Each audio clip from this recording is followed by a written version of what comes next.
할렐루야. 반갑습니다.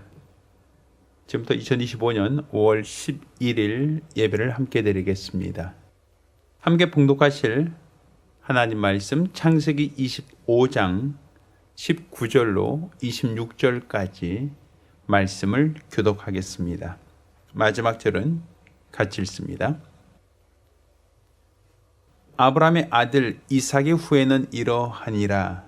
아브라함이 이삭을 낳았고 이삭은 40세에 리브가를 취하여 아내를 삼았으니 리브가는 밧담 아람의 아람 족속 중 부두엘의 딸이요 아람 족속 중 라반의 누이였더라. 이삭이 그 아내가 잉태하지 못하므로 그를 위하여 여호와께 간구하매 여호와께서 그 간구를 들으셨으므로 그 아내 리브가가 잉태하였더니 아이들이 그의 태 속에서 서로 싸우는지라. 그가 가로되 이 같으면 내가 어찌할꼬 하고 가서 여호와께 묻자온대 여호와께서 그에게 이르시되 두 국민이 내 태중에 있구나. 두 민족이 내 복중에서부터 나누이리라. 이 족속이 저 족속보다 강하겠고 큰 자는 어린 자를 섬기리라 하셨더라. 그 해산 기한이 찬즉 태에 쌍둥이가 있었는데 먼저 나온 자는 붉고 전신이 갓옷 같아서 이름을 에서라 하였고 후에 나온 아우는 손으로 에서의 발꿈치를 잡았으므로 그 이름을 야곱이라 하였으며 리브가가 그들을 낳을 때 이삭이 60세이었더라. 아멘. 자, 저희가 2025년도에는 그래도 감사, 그럼에도 감사라라는 슬로건으로 하나님 말씀을 함께 나누고 있습니다. 자, 오늘은 그 20번째 시간으로 약속받은 자의 기도 응답하심을 감사라는 제목으로 하나님 말씀 함께 나누겠습니다.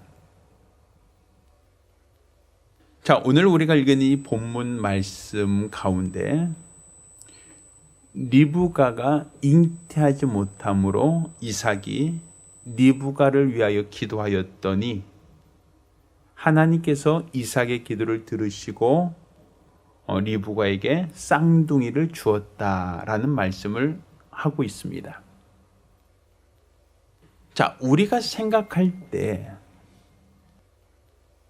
이삭이 40세에 결혼했습니다. 사실 결혼 적령기로 볼 때는 그 당시의 기준으로 볼 때 상당히 늦은 나이라고 볼 수 있을 겁니다. 자, 그런데 결혼한 이후로도 아이가 생기지 않았다라고 보여져요. 우리가 읽은 이 본문 말씀 가운데 26절에 이와 같이 얘기하죠. 후에 나온 아우는 손으로 에서의 발꿈치를 잡았으므로 그 이름을 야곱이라 하였으며 리브가가 그들을 낳을 때 이삭이 몇 세? 60세이었더라. 이렇게 되어 있죠. 그러면 결혼은 언제 했다 그랬죠? 결혼은 40세예요. 그러니까 40세에 결혼하고 20년간 아이가 없었다라고 보이시는 거예요.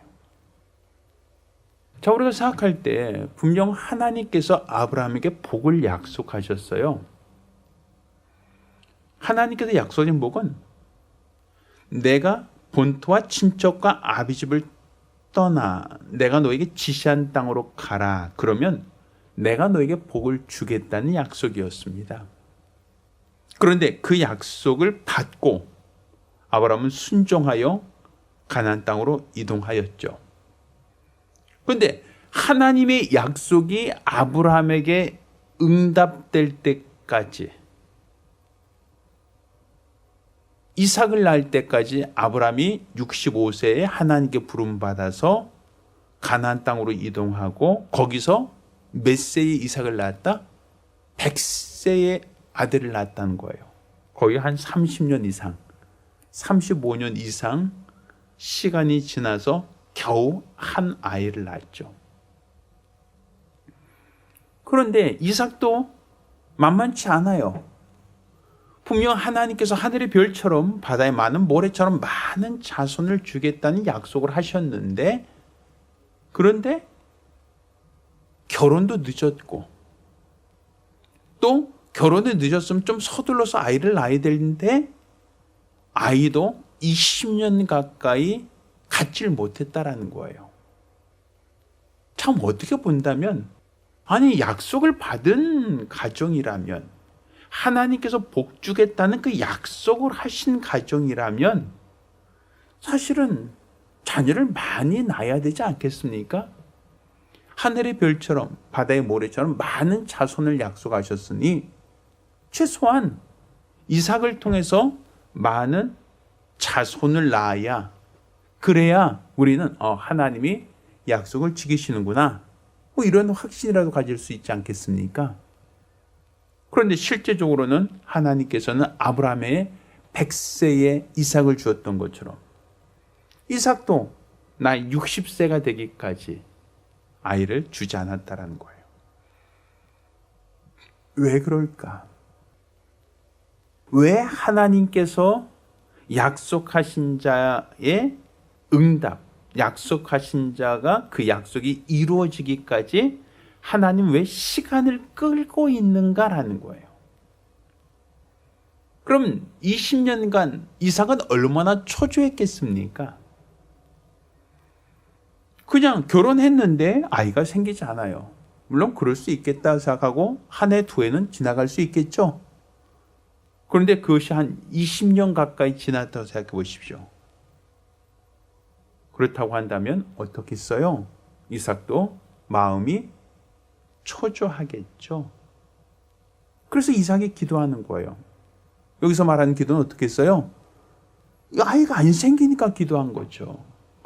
이렇게도 해보고 저렇게도 해봐도 아이가 도통 생기지 않으니까 하나님께 기도한 거 아니겠습니까? 왜 약속을 받았는데 하나님은 즉각적으로 주지 않고 왜 기도라고 하는 방법을 사용해야만 하나님이 응답하시냐 이거예요. 약속을 받았으면 그냥 하나님이 알아서 좀 챙겨주시면 좋지 않습니까?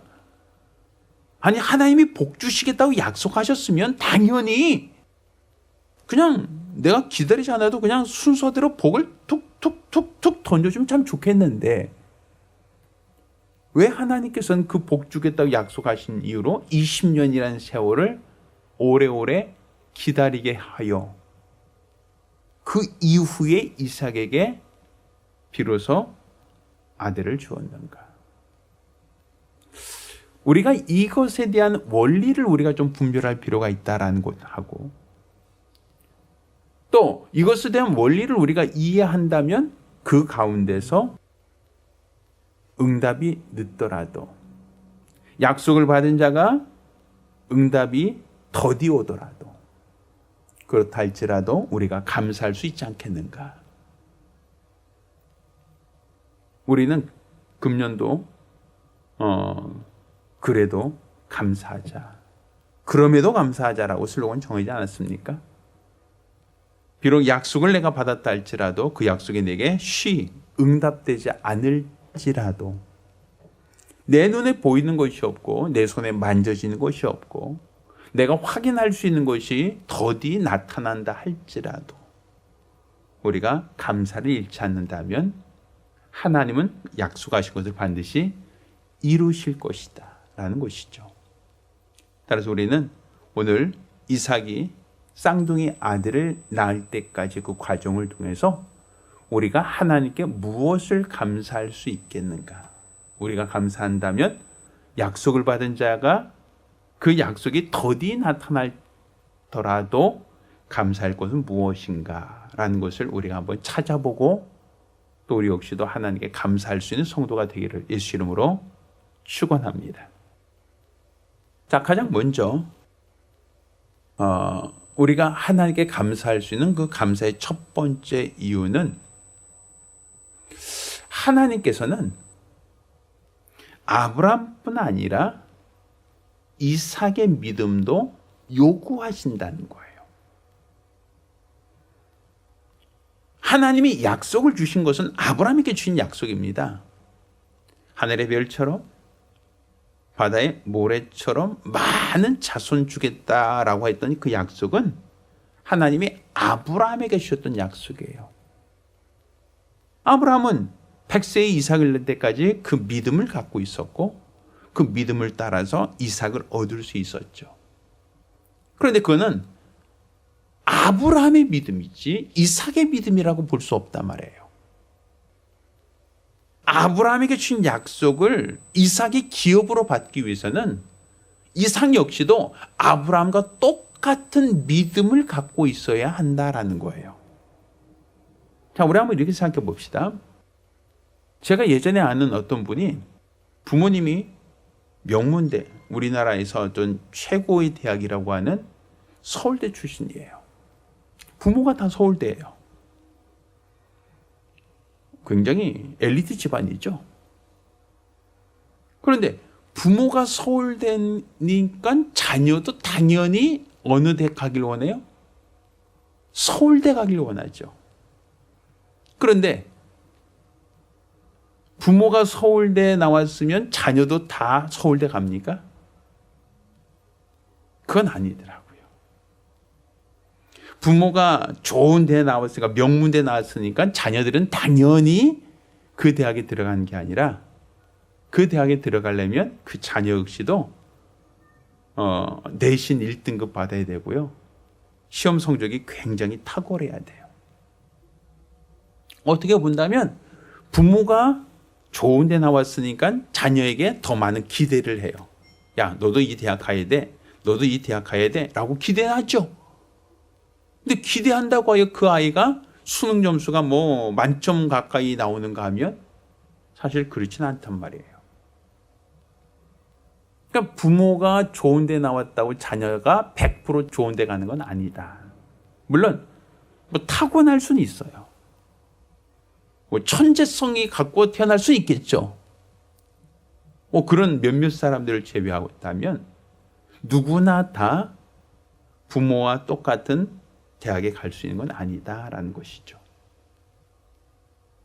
그처럼 아브라함이 믿음이 있다. 아브라함이 믿음의 조상이다라고 할 수는 있어요. 그건 아브라함의 믿음이지 이삭의 믿음은 아니란 말입니다. 하나님은 아브라함에게 하신 약속이 이삭에게 유산으로 넘어갈 때 이삭 역시도 그 믿음을 하나님이 확인하기를 원하시는 거예요. 하나님께서 아브라함의 믿음을 확인하시고 이삭을 주셨던 것처럼 하나님은 이삭에게도 동일한 믿음을 청구하시는 겁니다. 그래서 이삭도 아브라함과 같은 믿음을 가지고 있을 때 그때 하나님은 그 약속을 유업으로 주신다는 거죠. 따라서 우리가 아브라함에게 주신 약속이 왜 이삭을 통해서 그렇게 쉽게 나타나지 않고 20년 가까이 하나님이 시간을 끌었는가라고 하는 것은 결국 하나님은 뭘 요구하셨다? 이삭의 믿음을 요구하셨다는 거죠. 그래서 그 이삭이 믿음, 하나님이 약속하신 것은 분명 주실 거야 라고 하는 그 믿음을 갖고 기도했을 때 하나님은 이삭의 기도를 들으시고 그에게 쌍둥이 아들을 주신 겁니다. 그러니까 우리가 기도하는 것이 세상 다른 종교도 똑같이 기도를 해요. 그런데 우리 기도와 다른 종교들의 기도에 차이점이 있습니다. 그 차이점 무엇인가? 세상 종교는 요행을 따라서 기도하는 거예요. 비나이다, 비나이다. 뭔가 막연하게 소망을 가지고 이렇게 됐으면 좋겠습니다라고 한 기대를 가지고 기도하는 거예요. 그렇지만 누구도 응답한다는 약속이나 보장은 없어요. 반면 기독교의 기도는 무엇입니까? 약속을 받고 약속을 따라 구하는 거예요. 그 차이점이 있는 겁니다. 자, 그래서 우리가 두 번째 감사할 수 있는 게 바로 그 기도가 바로 약속을 따라 기도했다라고 하는 거예요. 세상 종교는 약속 없이 요행을 바라고 막연하게 어떤 되면 좋겠다라는 희망을 섞어서 기도해요. 그리고 우리의 소원은 통일, 꿈에도 소원은 통일 노래하죠. 그러면 이정성 모아서 통일, 그럼 통일됩니까? 어떤 사람이 부자 되세요라고 하죠. 사람들 모두가 부자 되기 원하니까 하나님 이번 사업 잘 되게 해주세요. 부자 되게 해주세요. 라고 기도하지 않습니까? 제가 예전에 어떤 사찰에 갔는데 그 사찰 보니까 매점이 있어요. 매점에 뭐 음료수 파는 매점이 아니에요. 기와장 팔고 석가래 팔고 대들보 파는 매점이에요. 뭐냐면 기와장 하나에 2만 원, 석가래 하나에 10만 원, 뭐 대들보 하나에 뭐 몇십만 원, 뭐 몇백만 원 이렇게 돼 있더라고요. 가격표가 적혀 있어요. 뭐 하는가 했더니 사람들이 기와장 하나 사갖고 거기다가 하얀색 페인트로 글씨를 써요. 그래서 대학 합격 뭐 이런 거 있잖아요. 소원 성취 뭐 이런 거 있잖아요. 뭐 가족 건강 뭐 이런 거 있죠. 기와장에다 그 글씨를 써서 다시 주면 그 기와장을 가지고 어떤 사찰을 건축하겠다라는 거죠. 그러니까 결국 그 기와장이라고 하는 게 다 뭐예요? 다 시주예요, 시주. 내가 돈 내서 기와장 사고 내가 소원을 적어 놓는 거예요. 그러면 그 기와장 사서 소원을 적은 사람보다 석가래 사서 소원 적은 사람이 훨씬 더 영험하겠죠. 왜? 비싸니까. 석가래보다 뭘 사면 더 좋겠어요? 그렇죠. 대들보, 기둥 하나 더 사면 더 왔다겠죠. 비싼 게 훨씬 더 소원이 더 잘 들어지지 않겠어요? 이게 세상에서 말하는 종교예요. 무엇인가 막연한 희망을 갖고 구하죠. 그렇지만 이삭의 기도는 차이가 있어요. 무슨 차이가 있죠? 하나님이 아브라함에게 복을 약속하셨다는 거예요. 그러니 이삭은 하나님이 약속하신 복을 청구하는 거예요. 하나님 복을 약속하셨죠? 하늘의 별처럼 바다의 모래처럼 많은 자손 준다고 약속하셨죠? 그거 주세요라고 하는 거예요. 마치 우리가 은행 가서 내가 예금이 통장에 있는 사람은 인출할 수가 있어요. 왜? 내 통장에 돈이 들어있으니까 내가 원하는 날, 원하는 시간에 가서 돈을 인출할 수 있죠. 왜? 내 통장에 들어있는 만큼은 내가 마음껏 찾을 수 있잖아요. 근데 만약 내 통장에 제로예요. 내 통장에 돈이 없어요. 그러면 은행 가서 돈 달라고 하면 은행 직원이 순순히 돈 줍니까? 내 통장에 들어있는 게 없으면 은행 직원에게 칼 가져가고 총 가져가고 내 돈 내놔! 라고 하지 않는 이상 그들은 순순히 돈 주지 않습니다. 왜? 똑같은 은행인데 은행에 돈이 없어서가 아니라 뭐가 없어서? 내 잔고가 없으면 돈을 쉽게 인출하기 어렵다라는 거예요. 그러니 우리 기도가 다른 종교의 차이점이 있는 게 무엇인가 하면 우리는 통장에 잔고가 있는 상태에서 인출하는 것 같다는 거죠. 그러니까 아브라함께 약속하셨던 그 약속이 이삭에게는 통장채 넘어온 것과 같다는 얘기입니다. 그러니 약속이 있으니 하나님께 무엇을 가지고 기도한다? 약속에 기초하여 기도한다라는 거죠. 그러니 하나님께서도 약속하셨기 때문에 그 기도를 외면할 수가 없다라는 거예요. 그러니 이삭의 기도가 감사한 것은 바로 하나님은 약속을 따라 기도한 자의 기도를 들으신다는 것, 응답하신다는 것, 그것이 바로 우리가 하나님께 대한 감사할 두 번째 이유가 되는 겁니다. 자, 그러면 우리가 감사할 수 있는 세 번째요. 자, 무엇을 감사할 것인가 라는 거예요. 전 이것을 믿음의 선순환이라고 한 표현을 해봤어요. 믿음의 선순환. 자, 믿음의 선순환이라는 게 무엇일까? 자, 우리는 하나님이 약속하셨어요. 그런데 그 약속이 성취되어지는 것을 보면 그 다음에는 하나님의 약속에 대한 권위를 인정해요? 인정하잖아요? 인정하죠.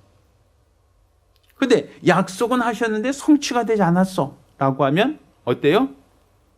약속을 갖고 있다 할지라도 불안하죠. 되는 거야 안 되는 거야? 안 되면 어떡하지? 뭔가 불안하겠죠. 우리 그렇잖아요. 어떤 슈퍼 가서 내가 원하는 아이스크림 하나 사 먹어봤어요. 이 아이스크림이 이런 맛이구나. 먹어봤어요. 맛있구나. 그러면 그 다음에 슈퍼 갈 때 우리는 아이스크림을 또 살 수 있죠. 왜? 먹어봤으니까. 맛을 아니까. 맛을 알면 또다시 우리는 쉽게 주문할 수 있죠. 한번 먹어봤으니까. 그것처럼 하나님이 약속하셨어요. 근데 그 약속을 따라 기도하니까 응답하셨다는 거예요. 그러면 응답을 경험한 사람들은 또 기도할 수 있을까요? 또 기도할 거야, 안 할까요? 하죠. 왜? 내가 응답을 경험해 왔으니 기도하면 하나님이 들어주셔. 하나님이 약속하신 것은 반드시 들어주시더라. 그런 경험이 있기 때문에 또 그가 하나님의 약속에 기초하여 또다시 기도할 수 있는 거예요. 또 그가 또 기도하면 하나님이 또한 그의 기도를 들으시고 응답하신다는 거죠. 이것이 바로 선순환되는 거예요. 또 우리가 항상 하나님의 말씀이라고 하는데 이 하나님의 말씀을 따라 기도한다라고 하는 걸 저는 이렇게 생각해 봤어요. 자동차가 엔진이 돌아가기 위해서는 키를 꽂고 키를 돌리면 엔진이 돌아가요. 그렇죠? 근데 엔진을 처음에 돌리는 것은 무엇으로 돌리는가 하면 배터리라고 하는 것으로 돌리는 거예요. 그러니까 이 자동차에는 배터리를 가지고 엔진을 억지로 돌리는 거예요. 그러면 엔진이 돌아가죠. 시동 걸리죠. 그러면 계속 시동 걸렸는데도 배터리 열쇠를 돌리고 있지 않아요. 시동만 딱 걸리면 더 이상 돌리지 않아도 돼요. 그러면 엔진이 막 돌아가죠. 그러면 엔진이 돌아가면서 배터리를 또 뭐 하죠? 충전시켜요. 왜? 엔진이 돌아가는 그 힘으로 배터리를 또다시 완전히 충전시켜놔야 배터리가 어때요? 완전히 전압이 높아지겠죠. 그래야 다음에 시동 끄고 그 다음날 아침에 시동 걸 때도 배터리가 완전히 충전돼 있으면 어때요? 시동이 더 잘 걸릴까요? 못 걸릴까요? 잘 걸리겠죠. 만약 배터리가 충전이 안 됐다라고 해봅시다. 그 다음날이 날씨가 추웠어요. 날씨가 춥고 또 온도가 아주 낮을 때 시동 걸리면 배터리가 힘이 약하던데요. 그르륵 하고 안 걸릴 때가 있잖아요. 왜? 배터리가 약하면 시동도 안 걸리겠죠. 그런데 엔진을 열심히 돌리면 배터리를 어떻게 한다? 충전시키잖아요. 이게 선순환이라는 거예요.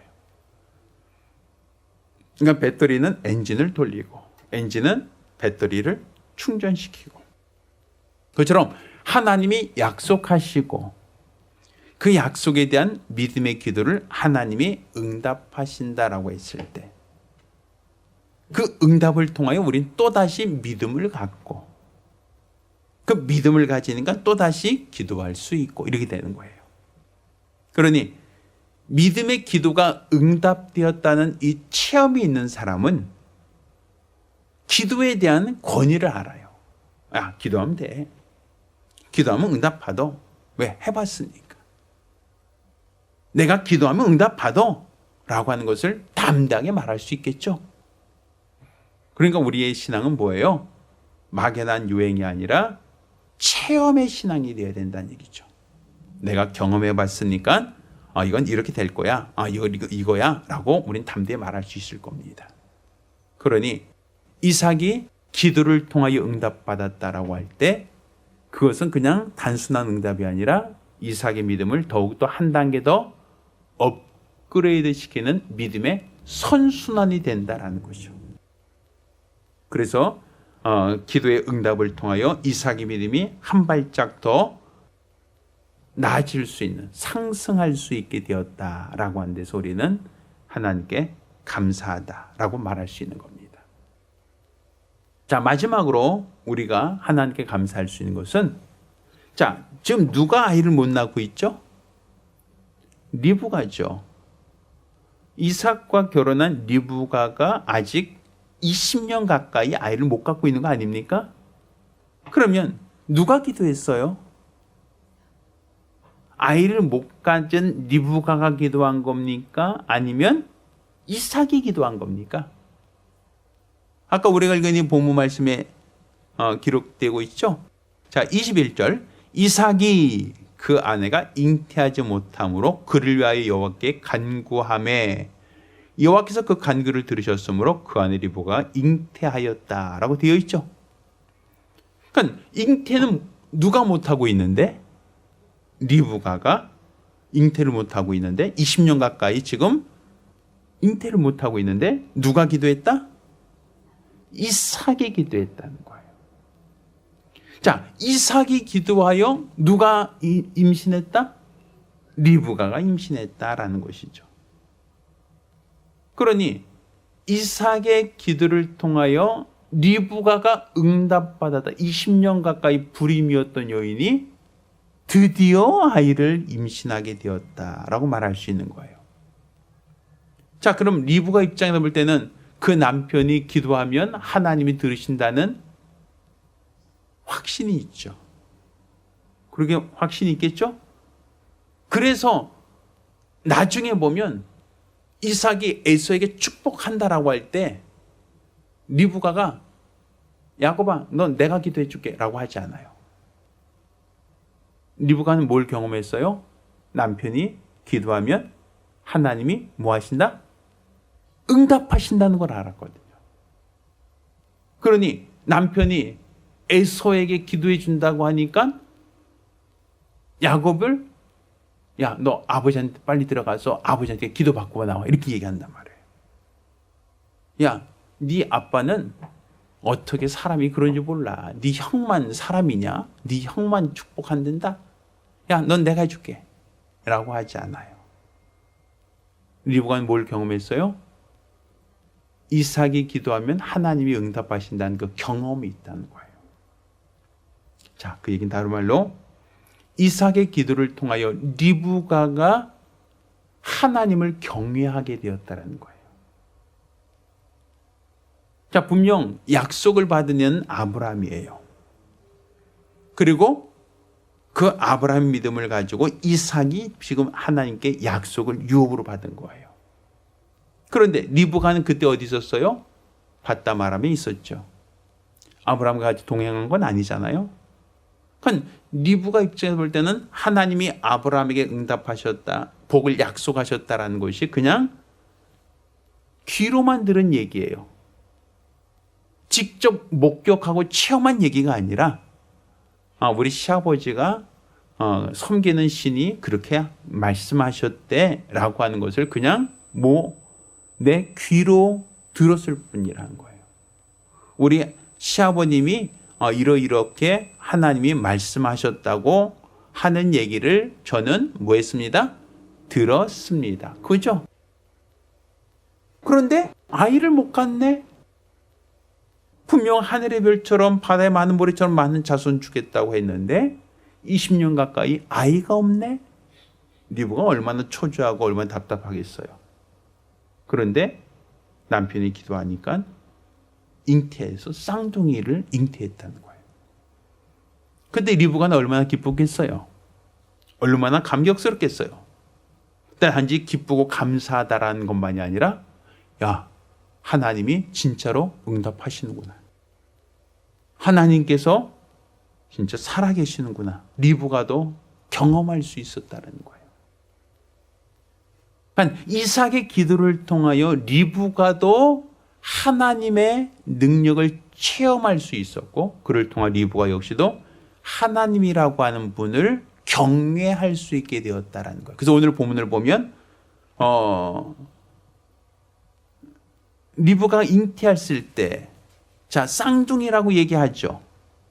자, 그때 22절 보면 아이들이 그의 태 속에서 서로 싸우는지라 그가 가로되 이와 같으면 내가 어찌할꼬 하고 누구에게 묻혔다? 그죠?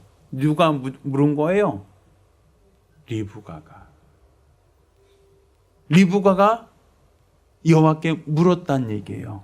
그 얘기는 다른 말로 이삭이 기도하니까 하나님이 응답하신다는 걸 경험하고 그 경험에 기초하여 리브가도 이제 하나님께 묻기 시작하더라 이거죠.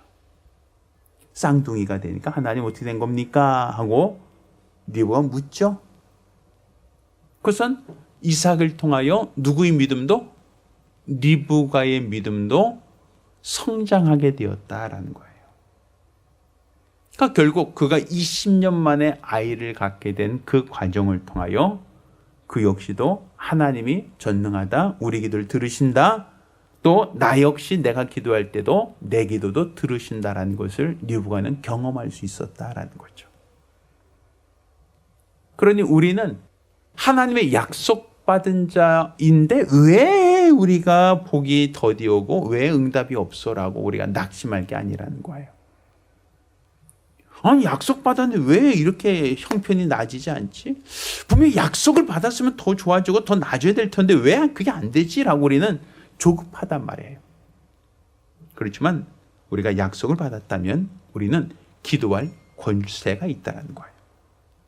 약속을 가지고 기도할 수 있는 권리가 있다는 것이죠.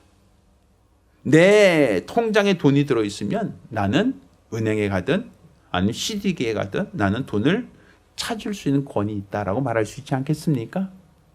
그것처럼 우리는 약속을 받았다면 기도에 응답받을 자격이 있다, 권한이 있다는 걸 알아야 됩니다. 또 그것을 믿으신다면 우린 그 과정을 통하여 우리 믿음이 한 단계 더 업그레이드 될 수 있고 그것이 나 개인의 믿음만이 아니라 내 아내의 믿음도 한 단계, 한 발짝 더 전진할 수 있다는 것. 우린 그걸 깨달을 수 있을 겁니다. 따라서 아이를 쉽게 갖지 못하고 20년 만에 아이를 갖게 된 이 사건이 왜 우리에게 감사한 일인가 라고 하는 것은 결국 하나님이 약속을 받는 자의 기도를 들으신다는 것과 또 그 과정을 통하여 우리 믿음이 더 성장할 수 있고 그것은 나만이 아니라 내 배우자의 믿음도 더욱더 한 단계 더 업그레이드 시키는 하나의 선순환 과정이 될 수 있다라는 데서 우리는 하나님께 감사할 수 있는 겁니다. 저희 여러분 모두가 하나님께 기도하여 응답받는 믿음의 성도들, 믿음의 가정이 되기를 예수 이름으로 축원합니다. 기도하겠습니다. 우리가 기도하실 때 우리 하나님은 우리 기도를 들으십니다. 특히 약속을 갖고 있는 자의 기도를 들으십니다. 따라서 우리는 요행을 따라 구할 것이 아니라 하나님이 내게 약속하신 그 약속에 기초하여 기도한다면 하나님 분명 응답하실 터요. 또 그 기도를 통하여 하나님은 큰 믿음의 성장과 진보가 있을 것입니다. 따라 주여 내가 받은 약속에 기초하여 기도하오니 들으시고 응답하옵소서. 간절히 사모하며 한 목소리로 기도하겠습니다. 걸어가신 아버지 하나님, 우리가 하나님의 약속을 받았다면 약속받은 자로서 우리는 기도할 수 있도록 도와주시옵소서. 세상 사람들처럼 요행을 바라거나 우연을 기대하며 기도하는 게 아니라 우리는 하나님이 우리에게 주신 약속을 따라 기도할 수 있다라고 하셨사오니 우리의 기도와 우리의 간구함이 우리 주 앞에 상달되게 하시고 온전히 우리 하나님이 일하시는 거룩한 증거와 거룩한 역사를 보게 하여 주시옵소서. 일평생 우리 주가 원하시는 거룩한 믿음으로 살아갈 수 있도록 우리 하나님의 은혜로 살아갈 수 있도록 도와주시고 성령께서 이끄시고 인도하시는 거룩한 믿음의 사람들이 될 수 있도록 도와주시옵소서. 우리에게 주시는 하나님의 뜻을 쫓아 일평생 주 앞에 충성하기 원하오니 역사하여 주시옵소서. 살아계신 우리 주 예수 이름으로 기도드렸습니다. 아멘. 이제는 우리 주 예수 그리스도 은혜와 아버지 하나님의 극진하신 사랑과 보이사 성령님의 교통하시고 역사하심이 오늘 이와 같이 약속을 받은 자로서 하나님께 기도하여 응답받고 또 그 응답을 통하여 믿음의 선순환 과정이 있어 더 믿음의 진보가 있기를 원하는 우리 모든 성도들과 가정들 위해 이제로부터 영원까지 함께 있을지어다. 아멘. 할렐루야. 우리 하나님께 영광의 목소리 드리겠습니다. 네, 감사합니다.